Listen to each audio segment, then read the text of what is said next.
Hello friends, Sindhu Bhairavi சீரியலில் என்ன நடக்குதுன்னு பார்க்கலாம் வாங்க. வீடியோவை ஸ்கிப் பண்ணாமல் கடைசி வரைக்கும் பாருங்கள். இப்போது இந்த மகாவும் ஹெசிக்கியும் சிந்து வந்து இந்த கேட்ரிங் ஆர்டரை எடுக்கவே கூடாது அப்படின்றதுக்காக அவங்க சமைக்கிற ஒவ்வொரு பொருளையுமா எடுத்து வச்சுருப்பாங்க. ஸோ அதையும் தாண்டி ஒரு வழியாக நம்ம சிந்து வந்து சமைச்சு முடிச்சிடுறாங்க. ஸோ எல்லாருமே சமைச்சு முடிச்சிடுறாங்க. இப்போது இங்கே செஃப்மே வந்து ஒவ்வொரு சாப்பாடாக டேஸ்ட் பண்ணி பார்க்குறாங்க. இப்போது டேஸ்ட் பண்ண பார்த்தது எல்லாத்தையும் விட நம்ம சிந்து சமைச்சது மட்டும்தான் செம்மையாக இருக்குது. ஸோ ஹெல்த்தியான ஃபுட்டுமே கூட. ஸோ இப்போது நம்ம சிந்துவை தான் செலக்ட் பண்ணியிருக்காங்க. இப்போது அதாவது இதை வந்து வெளிப்படையாக யாருக்கிட்டையுமே சொல்லலை. சிந்து ஒவ்வொரு நிமிஷமாக ரொம்பவே பயந்துக்கிட்டு இருக்காங்க. நம்ம தான் இந்த கேட்ரிங் ஆர்டரை எடுத்து செய்யணும், நடத்தணும், நம்ம தான் நடத்தணும் அப்படின்ற மாதிரியெல்லாம் ரொம்ப ஆசையாக இருக்காங்க. ஸோ ஹெசிக்கியும் மகாவும் கண்டிப்பாக இவ ஜெயிக்கவே முடியாது. போயும் அந்த காலத்து டிஷ்ஷை எடுத்து சமைச்சிருக்கா, கூழும் கஞ்சியும் யார் குடிச்சிக்கிட்டு உட்காந்துக்கிட்டு இருக்க போகிறாங்க அப்படிங்கிற மாதிரி தான் ரெண்டு பேருமே பேசுகிறாங்க. ஸோ இங்கே நம்ம பூர்ணியுமே டேஸ்ட் பண்ணி பார்க்குறாங்க. ஸோ அவங்களுக்குமே சிந்துவோட டிஷ் தான் ரொம்பவே பிடிச்சிருக்கு. இப்போது இங்கே நம்ம சிவா இருந்துட்டு, செஃப் நீங்கள் செக் பண்ணிட்டீங்களா, எல்லாருக்குமே டேஸ்ட் பண்ணிட்டீங்களா, யார் இது பெஸ்ட்டாக இருக்குது சொல்லிடுறீங்களா இப்போது அப்படின்னு சொல்லிட்டு. கண்டிப்பாக சிவா சொல்லிடலாம் அப்படின்னு சொல்லிட்டு சொல்கிறாங்க. ஸோ இந்த போட்டியில் வின் பண்ணியிருக்கிறது சிந்து தான் அப்படின்னு சொல்கிறாங்க. இதை கேட்ட இங்கே எசிக்கியும் மகாவும் பயங்கரமாக ஷாக் ஆகுறாங்க. எசிக்கி என்ன எசிக்கி, அவள் ஜெயிக்கவே மாட்டான்னு சொல்லி நினச்சோம். அதுவும் சாதாரணமாக கம்பங்கூழும் கஞ்சி ஏதோ பரண்ட துவையில் அது இதுன்னு என்னென்னமோ சொல்லிக்கிட்டு இருந்தா. அதெல்லாம் ஒரு டிஷ்ஷு, அதெல்லாம் ஒரு டேஸ்டிங்குன்னு சொல்லிட்டு இதை செலக்ட் பண்ணியிருக்காங்க அப்படின்னு சொல்லிட்டு. ஐயோ அக்கா, நம்ம பேசாமல் அவள் சமையலில் ஏதோ பிரச்சனை பண்ணுறதை விட நம்ம செஃப்கிட்ட பேசியிருந்துக்கலாம். அவங்ககிட்ட ஒரு அமௌண்ட்டை செட்டில்மெண்ட் பண்ணியிருந்தோம் அப்படின்னா கண்டிப்பாக இந்த சிந்து இந்த கேட்ரிங் ஆர்டரை எடுத்து நடத்திருந்திருக்கவே முடிஞ்சிருக்காது. முன்னாடியே நம்ம யோசித்து செயல்பட்டுருக்கணும்க்கா, நம்ம மிஸ் பண்ணிட்டோம் அப்படின்னு சொல்லிட்டு எங்கள் எசிக்கு வந்து சொல்கிறாங்க. ஸோ மகாவுமே சரி எசிக்கி, இதை விட்டால் என்ன, நெக்ஸ்ட்டு கண்டிப்பாக நம்ம அவளை எப்படியாவது அந்த வேலையிலேருந்து, அதாவது அந்த கேட்ரிங் ஆர்டரை எடுத்து அதாவது ரெகுலராக நடத்த முடியாமல் ஏதாவது நம்ம பண்ணணும் அப்படின்னு சொல்கிறாங்க. கவலையே படாதீங்கக்கா, கண்டிப்பாக அவளுக்கு இது மூலமாக ஒரு கெட்ட பேரை உண்டாக்கி அவளை இந்த ஹாஸ்பிட்டலை விட்டு நான் துரத்துறேன் அப்படின்ற மாதிரி தான் இங்கே எசிக்கு வந்து மகா கிட்ட சொல்கிறாங்க. ஸோ நம்ம சிந்து ரொம்பவே சந்தோஷமாக இருக்காங்க. இங்கே சிவாவும் அன்னபூர்ணியும் வந்து வாழ்த்துக்கள் எல்லாமே சொல்கிறாங்க. ஸோ அன்னபூர்ணியும் வாழ்த்து சொன்னதுமே இங்கே நம்ம சிந்துக்கு ரொம்ப சந்தோஷமாக இருக்குது. அதே சமயம் ஆசீர்வாதமுமே வாங்கிக்கிறாங்க. அதுக்கப்புறம் சிவா இருந்துட்டு, சிந்து எப்படியோ நினச்ச மாதிரி நீ சாதிச்சிட்ட, அது மட்டும் இல்லாமல் நீ எப்போவுமே சமைச்சா நீ ரொம்ப டேஸ்ட்டாக தான் இருக்கும், எனக்கு தெரியும் சிந்து, நீ தான் இதில் வின் பண்ணுவேன்னு சொல்லிட்டு அப்படின்னு சொல்லிட்டு இங்கே நம்ம சிவா வந்து சொல்கிறாங்க. ஸோ இப்போது நம்ம பைரவியும் ஆறுமுகம் இவங்க ரெண்டு பேருமே வந்து இங்கே சிந்துக்கு வாழ்த்துக்கள் சொல்கிறாங்க. சிந்துக்கு அவ்வளோ ஒரு சந்தோஷம். அதுக்கப்புறம் எல்லாருமே வீட்டுக்கு போயிடுறாங்க. இப்போது நம்ம சிந்து சாமி கும்பிட்டுட்டு வந்துடுவோம்னு சொல்லிட்டு சாமி கும்பிட்றதுக்காக கோவிலுக்கு போகிறாங்க. ஸோ அங்கே சாமி கும்பிட்டு முடிச்சதுமே அங்கே சாமியாருக்கு அருள் வந்துடுது. ஸோ அம்மன் இறங்கி வந்து இங்கே பாரு தாயி, உனக்கு நிறைய பிரச்சனைகள் வர காத்திருக்கு, அந்த பிரச்சனை எல்லாத்தையுமே நீ எதிர்த்து போராடுற சக்தியை உனக்கு நான் கொடுப்பேன், கண்டிப்பாக உன்னை எந்த விதத்துலையுமே நான் கைவிட மாட்டேன் அப்படின்ற மாதிரி சொல்கிறாங்க. ஸோ சிந்து இருந்துட்டு, ரொம்ப நன்றி சுவாமி, நீ எப்போவுமே என் கூட இருக்குன்னு எனக்கு நல்லாவே தெரியும் சாமி அப்படின்ற மாதிரிலாம் இங்கே நம்ம சிந்து வந்து இப்போது சொல்கிறாங்க. ஸோ சாமியுமே மலையேறி போயிடுது. அதுக்கப்புறம் சிந்து வீட்டுக்கு வராங்க. வீட்டுக்கு வந்ததுமே இங்கே மகா, இங்கே பாருடி, இந்த வீட்டில் நீ இருக்கவே கூடாதுன்னு நினச்சேன், ஆனால் அதையும் தாண்டி நீ இந்த வீட்டில் தான் இருந்துக்கிட்டு இருக்க, கண்டிப்பாக கூடிய சீக்கிரம் உன்னை நிரந்தரமாக இந்த வீட்டை விட்டு துரத்தி அடிப்பேன், சிவா கூட உன்னை ஒன்று சேர்ந்து எக்காந்தக்காகவும் ஒன்று சேர்ந்து வாழவே விட மாட்டேன், ஏதோ இந்த வீட்டில் தான் பிச்சைக்காரி மாதிரி ஏதோ ஒரு மூலையில் வேலைக்காரி மாதிரி இருந்துட்டு போகிறேன்னு விட்டு வச்சுருந்தேன், ஆனால் இப்போது கடைசியில் சிவா கூடவே இருக்கணுன்றதுக்காக சிவாவோட ஹாஸ்பிட்டலோட கேட்ரிங் எடுத்து நடத்துகிறேன்னு சொல்லிட்டு நீ சொல்லி வச்சு இப்போது ஜெயிச்சுட்டல, கண்டிப்பாக உன்னை நல்லபடியாக அந்த கேட்ரிங் எடுத்து நடத்தவே விட மாட்டேன்டி, இதனால் உனக்கு ஏதாவது ஒரு பிரச்சனையை நான் கொடுத்தே ஆக வேண்டி, இதனால் நீ பெரிய அசிங்கப்பட்டு அவமானப்பட்டு இந்த வீட்டை விட்டே, ஏன் இந்த ஊரை விட்டே நீ போக போகிற, அதுக்கான ஏற்பாடு எல்லாமே நடந்துக்கிட்டு இருக்குடி அப்படின்னு சொல்லிட்டு இங்கே நம்ம சிந்து கிட்ட சொல்கிறாங்க. ஸோ சிந்து வந்து இதுக்கெல்லாம் எதுக்குமே பயப்படவே இல்லை. இங்கே பாருங்கள், உங்களெல்லாம் நான் ஒரு ஆளாகவே மதிக்கலை, நீங்கள் இவ்வளோ கேவலமானவங்கன்னு சொல்லிட்டு எனக்கு இப்போ தான் தெரியுது. ஏதோ சின்ன சின்னதாக கேவலமான விஷயத்த செஞ்சுக்கிட்டு தான் இருந்தீங்க. அன்னபூர்ணிகா அத்தைக்கு எதிராக நீங்கள் எவ்வளோ விஷயம் செஞ்சுருக்கீங்கன்றது எல்லாமே தெரியும். ஆனால் நீங்கள் கொஞ்சம் கூட மனசாட்சி இல்லாமல் எல்லாம் இப்படி என்னை அந்த ஹாஸ்பிட்டலில் கேட்ரிங் எடுத்து நடத்த விடாமல் பண்ணுவேன்னு சொல்கிறது ரொம்ப முட்டாள்தனமாக இருக்குது. இதை எதையுமே நீங்கள் டிசைட் பண்ணக்கூடாது. அன்னபூர்ணி அத்தையே அந்த கேட்ரிங் எடுத்து நடத்த சொல்லிட்டாங்க. அப்படி இருக்கிறப்போ உங்களுக்கு என்ன பிரச்சனை? நீங்கள் என்ன பண்ணாலும் அதுக்கான பலன் உங்களுக்கு கிடைக்கவே கிடைக்காது. அந்த அம்மன் என் கூட இருக்குது அப்படின்னு சொல்லிட்டு இங்கே சிந்து அசால்ட்டாக சவால் விட்டுட்டு, கண்டிப்பாக நான் அந்த கேட்ரிங் எடுத்து நீண்ட நாள் சமைச்சு போடுவேன். அந்த ஹாஸ்பிட்டலில் உள்ள பேஷண்ட்க்கு எல்லாருக்குமே கண்டிப்பாக எல்லாரையுமே நான் ஆரோக்கியமாக பார்த்துப்பேன். வந்து போகிற பேஷண்ட் எல்லாருமே சீக்கிரமாக குணமாகி போகிற அளவுக்கு நான் சமைப்பேன். அவ்வளோ ஹெல்த்தியான சாப்பாடை தான் நான் சமைப்பேன். உங்களை மாதிரி கெட்ட எண்ணம் பிடிச்சவங்க கண்டிப்பாக அதாவது நீங்கள் நினைக்கிறது எதுவுமே நடக்கவே நடக்காது அப்படின்னு சொல்லிட்டு நம்ம சிந்து வந்து போயிடுறாங்க. ஸோ இங்கே இந்த நம்ம மகா வந்து பயங்கரமாக கடுப்பாகிறாங்க. எசிக்கி என்ன எசிக்கி இதெல்லாம் அப்படியே எனக்கு மண்டை வெறி சூடு ஏறுது அப்படின்னு சொல்லிட்டு, அக்கா நீ எதுக்காகக்கா இப்படி கவலைப்பட்டுக்கிட்டு இருக்க, பார்த்துக்கலாம் விடுக்கா, இவெல்லாம் ஒரு ஆளா அப்படின்னு சொல்லிட்டு, அதுக்கப்புறம் இன்னொரு சைடு இங்கே நம்ம சிவா சிந்து கிட்ட வந்து பேசுகிறாங்க. சிந்து எனக்கு ரொம்ப மனசுக்கு சந்தோஷமாக இருக்குது சிந்து. இப்படியே நீ எப்போவுமே அதாவது நீ நினச்சதை சாதிச்சுக்கிட்டே இருக்கணும் சிந்து. கூடிய சீக்கிரமே பெரியம்மாவுமே நம்மளை மன்னிச்சு அதாவது நம்மளை ஒன்று சேர்த்து வைப்பாங்க. அந்த நம்பிக்கை எனக்கு நிறையவே இருக்குது சிந்து அப்படின்னு சொல்லிட்டு நம்ம சிவா வந்து சொல்கிறாங்க. ஸோ நம்ம இது சிந்து இருந்துட்டு, டாக்டரே அந்த ஒரு நொடிக்காக தான் இப்போ வரைக்குமே நான் காத்துக்கிட்டு இருக்கேன். அன்னபூர்ணி அத்தைக்கு என் மேலே இருக்கிற கோவம் எல்லாமே சீக்கிரமாகவே தணிஞ்சு போயிடும். கண்டிப்பாக அவங்க என்னை ஏற்றுக்குவாங்க. இந்த வீட்டோட மருமகளாக நான் கம்பீரமாக இருக்க போகிறேன் அப்படின்னு சொல்லிட்டு, சிந்து நீ சொல்கிறத கேட்குறதுக்கே ரொம்ப சந்தோஷமாக இருக்குது சிந்து அப்படின்னு சொல்லிட்டு, அதுக்கப்புறம் மறுநாள் காலையில் கேட்ரிங் ஆர்டரை ஸ்டார்ட் பண்ணுற நாள். ஸோ சமைக்கிறதுக்காக போகிறாங்க. ஸோ சமைச்சு எல்லாமே ரெடியாக இருக்காங்க. இப்போது பேஷண்ட்க்கு எல்லாருக்குமே நீ சர்வே பண்ணிடு சிந்து அப்படின்னு சொல்லிட்டு சிவா சொல்கிறாங்க. ஸோ சாப்பாட்டை எல்லாத்தையுமே பேஷண்ட்டுகளுக்கு ஒவ்வொருத்தருக்காக போட்டு கொடுக்குறாங்க. ஸோ சாப்பிட்ட எல்லா பேஷண்ட்டுமே அப்படியே அடுத்த செகண்டே மயக்கம் போடுறாங்க. உடனே இங்கே நம்ம சிவா ஓடி வந்து, என்னாச்சு, ஏன் உங்களுக்கு மயக்கம் வருது சொல்லுங்கள், என்னன்னே தெரியலப்பா, அப்படியே கர்கர்கர்னு வருதுப்பா, ஒரு மாதிரி பண்ணுதுப்பா அப்படின்னு சொல்லிட்டு அப்படியே மயக்கம் போட்டு விழுந்துடுறாங்க. சிவாவுக்கு என்ன பண்ணுறதுனே தெரியல.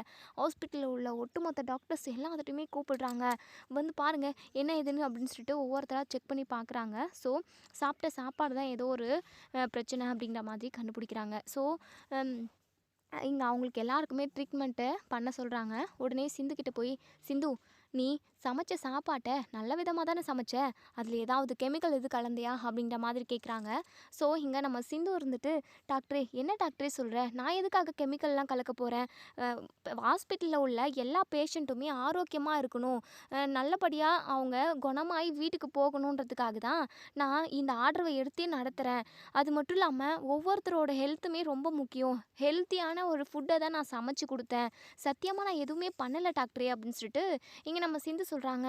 அப்புறம் எப்படி சிந்து, நீ சமைச்ச சாப்பாடை சாப்பிட்டதுக்கு அப்புறம் தான் பேஷண்ட்கள் எல்லாருக்குமே மயக்கம் வந்திருக்கு, அப்படி இருக்கிறப்போ உன்னை தானே கேட்க முடியும், சாப்பாட்டில் தான் ஏதோ மிக்ஸ் ஆகிருக்கு சிந்து அப்படின்னு சொல்லிட்டு, ஐயோ டாக்டரே எப்படி தப்பு நடந்துச்சுன்னு எனக்கு தெரியல, புதுசாக ஒரு 4 பேர் ஆட்கள் கூட்டிருந்தேன், அவங்களும் தான் என் கூட சேர்ந்து சமைச்சாங்க, நான் அவங்கக்கிட்ட என்ன ஏதுன்னு விசாரிக்கிறேன் அப்படின்னு சொல்லிட்டு சிந்து சொல்கிறாங்க. ஸோ உடனே சிந்து வந்து அந்த கூட ஹெல்ப் பண்ண அந்த 4 பொண்ணுங்க கிட்ட போய் கேட்குறாங்க, வேறு யாராவது அதாவது நம்ம ஆட்களை தவிர வேறு யாராவது இந்த கேட்ரிங் ரூம்குள்ளே வந்தாங்களா அப்படின்ற மாதிரி கேட்குறாங்க. அதாவது சமைக்கிற ரூம்குள்ளே வந்தாங்களான்னு கேட்கவும், இங்கே அந்த பொண்ணுங்களுமே அம்மா அது வந்து ஒரே ஒரு அண்ணா மட்டும் வந்தார், வந்து சமையலெல்லாம் ரெடி ஆயிடுச்சா, எப்போ நீங்கள் சர்வே பண்ண போகிறீங்கன்ற ஒரு வார்த்தையை மட்டும் கேட்டார். நாங்களும் பதில் சொன்னோம். அதுக்கப்புறம் சாம்பார் எல்லாத்தையுமே டேஸ்ட் பண்ணிக்கிட்டு இருந்தார், நாங்களும் அவங்கள பெருசாக கவனிக்கலை. அதுக்கப்புறம் ஒரு 1/2 hour இருந்துட்டு அவர் கிளம்பிட்டாரு அப்படின்னு சொல்லிட்டு, யாருன்னே தெரியலையே, யாரை சொல்கிற. அதுக்கப்புறம் நம்ம சிந்து வந்து யோசிக்கிறாங்க, ஓ அந்த எசைக்கு தான் பண்ணியிருக்கணும், ஏன்னா மகா அத்தை தான் நம்மக்கிட்ட சவால் விட்டாங்க, அந்த ஹாஸ்பிட்டலில் நீ கண்டிப்பாக அவமானப்பட்டு நீ இந்த ஊரை விட்டே போவ அப்படின்ற மாதிரியெல்லாம் என்னென்னமோ சவால் விட்டாங்களே, ஒருவேளை இவங்க பார்த்த வேலையாக இருக்குமோ அப்படின்னு சொல்லிட்டு நம்ம சிந்து வந்து மகா மேலே சந்தேகப்படுறாங்க. ஸோ கண்டிப்பாக அந்த எசைக்கு தான் அங்கே வந்திருக்கணும், எசைக்கியால் தான் ஏதோ ஒரு மிகப்பெரிய தப்பு நடந்திருக்கு அப்படின்ற மாதிரிலாம் யோசிக்கிறாங்க. ஸோ இங்கே நம்ம சிந்து வந்து இங்கே நம்ம சிவா கிட்ட, டாக்டரே எனக்கு என்னமோ அந்த எசைக்கு மேலே தான் சந்தேகமாக இருக்குது, எசைக்கியோட ஃபோட்டோ இருக்கா டாக்டரே உங்ககிட்ட அப்படின்னு சொல்லி கேட்கவும், இருக்குது சிந்து அப்படின்னு சொல்லிட்டு இப்போ இங்கே எசைக்கியோட ஃபோட்டோவை அந்த பொண்ணுங்க கிட்ட காட்டுறாங்க. ஸோ அந்த பொண்ணுங்களுமே பார்த்துட்டு இவர் தான் வந்தார், இவர் யாருன்னு கூட தெரியல, நாங்கள் கூட கேட்டோம் அதுக்கு நாங்கள் இது சிவாவோட ரிலேஷன் அப்படின்ற மாதிரி தான் சொன்னாங்க அப்படின்னு சொல்லுவோம். இதை கேட்டு எங்கள் சிந்து வந்து கன்ஃபார்ம் பண்ணிடுறாங்க, டாக்டரே கண்டிப்பாக அந்த எசைக்கு தான் இந்த ஒரு விஷயத்த செஞ்சுருக்கணும் அப்படின்னு சொல்லிட்டு. சிந்து எனக்கு என்ன சொல்கிறதுனே தெரியல சிந்து, எசைக்கு எதுக்காக இந்த விஷயத்த செய்யணும்னு எனக்கு புரியல. சரி நான் பேஷண்ட் எல்லாருமே நல்லா இருக்காங்களா, அவங்களுக்கு எப்படி ட்ரீட்மெண்ட் போய்கிட்டு இருக்கு அப்படின்றத நான் பார்த்துட்டு வந்துடுறேன் அப்படின்னு சொல்லிட்டு இங்கே நம்ம சிவா வந்து இப்போ பேஷண்ட் எல்லாருமே செக் பண்ணி பார்க்குறாங்க. ஸோ சாப்பிட்ட உடனே பார்த்ததுனால உடனே ட்ரீட்மெண்ட் கொடுத்ததுனால எந்த ஒரு பேஷண்ட்டுக்குமே எதுவுமே எந்த ஒரு ஆபத்தும் இல்லைன்றதை தெரிஞ்சுக்கிறாங்க. ஸோ டாக்டர்கிட்ட எல்லாருக்கிட்டுமே சொல்லிட்டு வராங்க, நீங்கள் பத்திரமா பார்த்துக்கோங்க, நான் வீட்டுக்கு போயிட்டு வந்துடுறேன் அப்படின்னு சொல்லிட்டு எங்கள் சிவா சிந்துவை கூட்டிக்கிட்டு இப்போது வீட்டுக்கு தான் போகிறாங்க. எங்கள் சிவா பயங்கர கோவமா அன்னபூர்ணிக்கிட்ட போயிட்டு, பெரியம்மா அந்த எஸ்சிக்கு எங்கே இருக்கா அப்படின்னு சொல்லிட்டு உடனே நம்ம அன்னபூர்ணி இருந்துட்டு, என்னையா சிவா என்னாச்சு, ஏன் இவ்வளோ பரபரப்பாக இவ்வளோ ஒரு கோவமாக வந்திருக்க, என்னையா ஆச்சு அப்படின்னு சொல்லிட்டு அன்னபூர்ணி கேட்குறாங்க. பெரியம்மா அந்த எஸ்சிக்கு எங்கே இருக்கான்னு சொல்லுங்கள், அவனை மட்டும் நான் பார்த்தேன் அப்படின்னா அவனை கொன்னே போட்டுருவேன், அவன் எவ்வளோ பெரிய விஷயத்த செஞ்சுருக்கான் தெரியுமா அப்படின்னு சொல்லிட்டு சிவா கோவம் படுறாங்க. ஸோ அன்னபூர்ணி இருந்துட்டு, இங்கே பாரியா என்னையா விஷயம் சொல்லியா அப்படின்னு சொல்லிட்டு சிந்து சொல்கிறாங்க, அத்தை எஸ்சிக்கு பேஷண்ட்ல எல்லாருமே சாப்பிட்ற சாப்பாட்டில் விஷத்தை கலந்துருக்கான் அப்படின்னு சொல்லிட்டு. இதை கேட்டால் எங்கள் அன்னபூர்ணி பயங்கரமாக அதிர்ச்சியாகி போய் நிற்கிறாங்க. என்ன சொல்கிற சிந்து, சிவா என்னையா சிந்து சொல்கிறது உண்மையா? ஆமாம் பெரியம்மா, எவ்வளோ பெரிய கேடுகட்ட வேலையை செஞ்சுருக்கான், அவனை நான் சும்மாவே விடமாட்டேன், அவன் எங்கே இருக்கான் அப்படின்னு சொல்லிட்டு. இப்போ தான் இங்கே மகாவும் எசிக்கியும் எங்கேயோ வெளியே போயிருந்து உள்ளே வராங்க. இவங்க 3 பேருமா நின்று கூடி பேசிக்கிட்டு இருக்கிறத பார்த்ததுமே இங்கே எசிக்கிக்கு டவுட் வந்துடுது, கண்டிப்பாக நம்ம விஷயமா தான் பேசிக்கிட்டு இருப்பாங்க அப்படின்னு சொல்லிட்டு. இப்போ இங்கே எசிக்கி உள்ளே வரவும் உடனே ஓடி வந்து நம்ம சிவா எசிக்கியோட ஷர்ட்டை பிடிச்சிக்கிட்டு பயங்கரமாக கேள்வி கேட்குறாங்க. இங்கே பாரு சிவா, எதுக்காக ஏன் ஷர்ட்டை பிடிச்சிக்கிட்டு இருக்க அப்படின்னு சொல்லி கேட்கவும் மகா இருந்துட்டு, இங்கே பாரியா சிவா, கையை எடுயா ஃபஸ்ட்டு, எதுக்காக இப்போது எசிக்கியை இப்படி போட்டு உலுக்கி எடுக்கிற அப்படின்னு சொல்லிட்டு.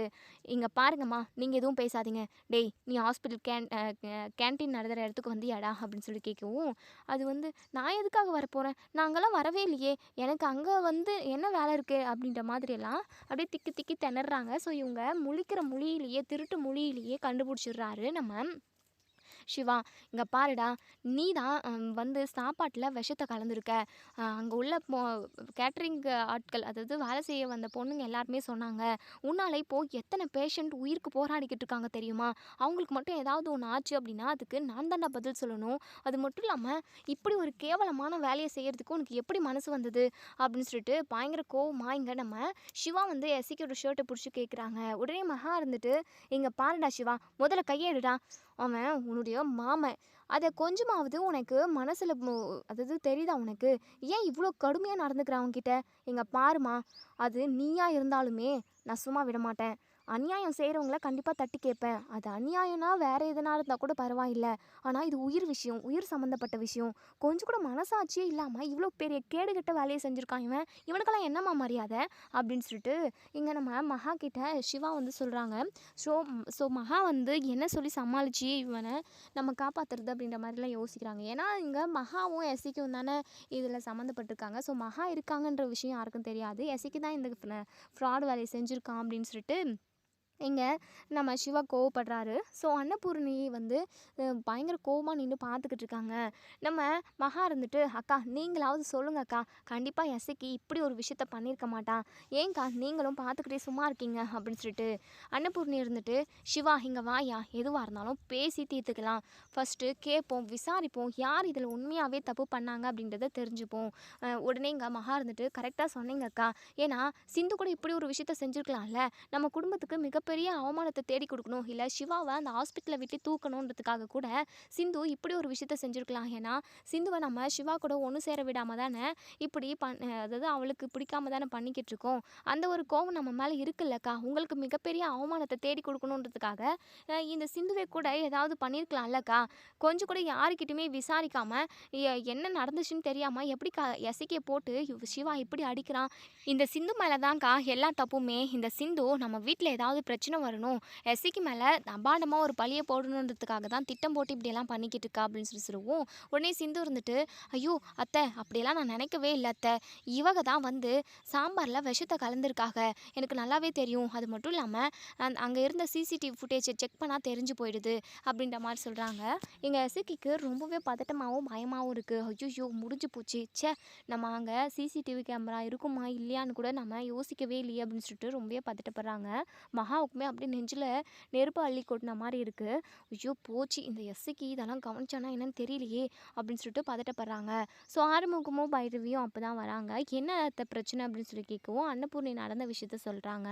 ஸோ நம்ம பைரவி இருந்துட்டு, சிவா ஹாஸ்பிட்டலில் பேஷண்ட் எல்லாருமே நல்லா இருக்காங்களா, அவங்களுக்கு உயிருக்கு ஆபத்து இல்லைல்ல, உயிருக்கு எந்த ஆபத்தும் இல்லை, எல்லாருக்குமே ட்ரீட்மெண்ட் போய்கிட்டு தான் இருக்குது, ஆனால் இப்படி ஒரு தப்பை பண்ணவங்களை கண்டிப்பாக சும்மா விடக்கூடாது, யார் செஞ்சாங்கன்றதை நம்ம கண்டுபிடிச்சே ஆகணும் அப்படின்னு சொல்லிட்டு உடனே இங்கே நம்ம அன்னபூர்ணி இருந்துட்டு, இங்கே பாரியா எஸ்சிக்கு, நீ உண்மையை ஒத்துக்கிட்ட அப்படின்னா கண்டிப்பாக உனக்கு தண்டனை கம்மி, ஆனால் ஒத்துக்காமல் நாங்களாக கண்டுபிடிச்சோம் அப்படின்னா அதுக்கான தண்டனை மிக கொடுமையாக இருக்கும் அப்படின்னு சொல்கிறாங்க. ஸோ இங்கே நம்ம எஸ்சிக்கு ரொம்பவே பயப்படுறாங்க. ஐயோ அக்கா நான் என்னக்கா அந்த மாதிரிலாம் பண்ண மாட்டேங்க அப்படி இப்படின்னு உளரவும் இங்கே நம்ம சிந்து இருந்துட்டு, டாக்டரே நம்ம பேசாமல் சிசிடிவி ஃபுட்டேஜே செக் பண்ணிடுவோம், ஏன்னா நம்ம எதுக்காக தேவையில்லாமல் குற்றம் செஞ்சவங்கக்கிட்டே கேட்கணும், குற்றம் செஞ்சவங்க என்றைக்கு தான் குற்றத்தை ஒத்துக்கிட்டு இருக்காங்க, ஒத்துக்கிட்டா சரித்திரமே இல்லைல்ல, சரி நம்ம வாங்க போயிட்டு ஃபஸ்ட்டு அதை செக் பண்ணுவோம் அப்படின்னு சொல்லிட்டு இப்போது சிவா அன்னபூர்ணி இவங்க எல்லாருமே கிளம்பி போகவும் மகாவும் எஸ்சிக்கியும் பயந்துக்கிட்டே வராங்க. ஸோ சிசிடிவி ஃபுட்டேஜை செக் பண்ணவும் கரெக்டாக எஸ்சிக்கு வந்து எல்லா சாப்பாட்லேயுமே ஒரு விஷப்பொடியை கலக்கிறத பார்க்குறாங்க.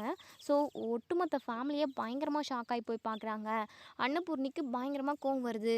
டே பொறுக்கி நாயே, இத்தனை பேரோட உசுரில் விளையாடி இருக்கியேடா, உனக்கு என்ன உயிருன்றது சாதாரணமாக போச்சியா, உயிர் எடுக்கிறதுக்கும் கொடுக்கறதுக்கும் உனக்கு யாரா உரிமை கொடுத்தது, அந்த கடவுளோட செயல் அது எல்லாமே, இப்படி ஒட்டுமொத்த பேஷண்ட் எல்லாருமே உயிருக்கு போராடிக்கிட்டு இருக்காங்க அப்படின்னா உயிருக்கு அவ்வளோதான் மதிப்புன்னு நினைக்கிறியாடா நீ, உயிருன்றது சும்மா ஒன்றும் கிடையாது, சரி உன்னை நான் கொல்லுறேன், அது மட்டும் இல்லாமல் ஒரே அடியா இல்லை, கொஞ்சம் கொஞ்சமாக அப்படியே கத்தியால் கரன்னு அறுத்து கொல்லட்டுமா உனக்கு எப்படி வலிக்கும் அப்படின்னு சொல்லிட்டு இங்கே எஸ்சிக்கு இப்படி அன்னபூர்ணி பேசுகிறத பார்த்ததுமே ரொம்பவே பயந்து போய் பார்க்குறாங்க.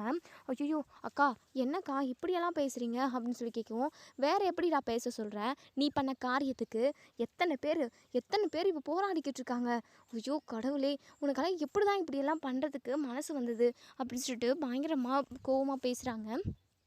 மகாவும் நல்லவங்க மாதிரி நடிக்கிறாங்க. இங்கே பாருடா, எதுக்காக இவ்வளோ கேவலமான வேலையை செஞ்ச பொறுக்கி நாய் அப்படின்னு சொல்லிட்டு சும்மா அப்படியே நடிக்கிறாங்க, அடிக்கிறாங்க. அதுக்கப்புறம் இங்கே மகா இருந்துட்டு, இங்கே பாருங்கக்கா, ஏதோ அவன் தெரியாமல் செஞ்சிட்டான், நீங்கள் மன்னிச்சு விட்டுருங்கக்கா, என்ன மகா தெரியாமல் செய்கிற விஷயமா இது, அது எப்படி மகா இத்தனை பேர் உயிரோட விளையாடுறதுக்கு தெரியாமல் இப்படி ஒரு விஷயத்த செஞ்சுருப்பான்னு நீ நினைக்கிறியா, விஷம் போயிட்டு மெடிக்கலில் வாங்கி அதை எட்டுன்னு வந்து கரெக்டாக சாம்பார் பொடியில் தூவியிருக்கான், இவனுக்கு எதுவுமே தெரிஞ்சிருக்காதா அப்படின்னு சொல்லிட்டு அன்னபூர்ணி பயங்கரமாக கோவமாக பேசுகிறாங்க.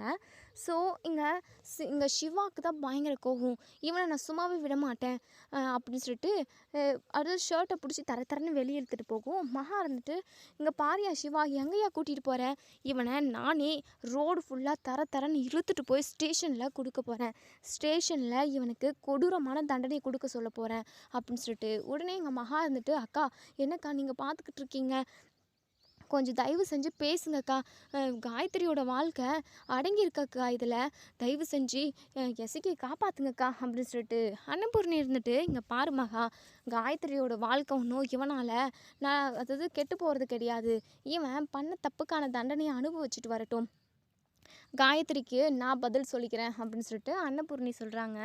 ஸோ இங்கே மகாக்கு என்ன பண்ணுறதுனே தெரியல, எசைக்கி நீ போ எசைக்கி, எப்பாடுபட்டாவது நான் உன்னை காப்பாற்றிடுறேன், கண்டிப்பாக ஒரு நாள் கூட உன்னை ஜெயிலில் இருக்க விட மாட்டேன், உன்னை எப்படியாவது வெளியே எடுத்துடுறேன் அப்படின்ற மாதிரி கண்ணாலேயே சைகை பண்ணுறாங்க. ஸோ இங்கே நம்ம சிவா வந்து எஸ்ஐக்கியை கூட்டிகிட்டு போயிட்டு இங்கே சஞ்சய்க்கு தான் நிப்பாட்டுறாங்க. என்ன பிரச்சனை சிவா, உங்கள் வீட்டில் ஏதாவது ஒரு பிரச்சனை அடிக்கடிக்கு வந்துக்கிட்டே இருக்குது, இப்போ என்ன பிரச்சனை அப்படின்னு சொல்லிட்டு நடந்த எல்லாத்தையுமே சொல்கிறாங்க. இதை கேட்ட இங்கே சஞ்சய்க்கு பயங்கரமாக கோவம் வருது. எவ்வளோ இவ்வளோ பெரிய விஷயத்த செஞ்சுருக்க, நீ கண்டிப்பாக கடைசி வரைக்கும் வெளியே போகவே முடியாது. ஜெயில் தண்டனைனா என்ன, ஜெயில் வாழ்க்கைனா என்னன்றதை உனக்கு நான் காட்டுறேன்டா. ஒரு நரக வாழ்க்கையை தான் நீ இனிமேல் வாழ போகிற அப்படின்னு சொல்லிட்டு இங்கே நம்ம சஞ்சய் இருந்துட்டு எஸ்ஐக்கு கூட்டிகிட்டு போய் ஜெயிலில் போட்டுடுறாங்க.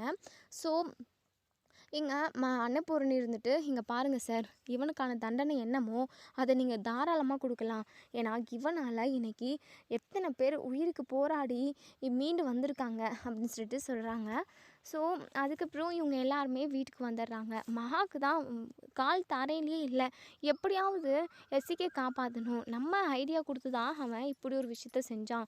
இன்றைக்கி அவன் போய் ஜெயில் தண்டனை அனுபவிச்சுக்கிட்டு இருக்கான். இன்றைக்கி ஒரு நாள் முடியறதுக்குள்ளவே அவனை நம்ம காப்பாற்றிடணும் அப்படின்னு சொல்லிட்டு சொல்கிறாங்க, அதாவது நினைக்கிறாங்க. ஸோ இங்கே காயத்ரி கிட்ட தான் இங்கே மகா போய் பேசுகிறாங்க.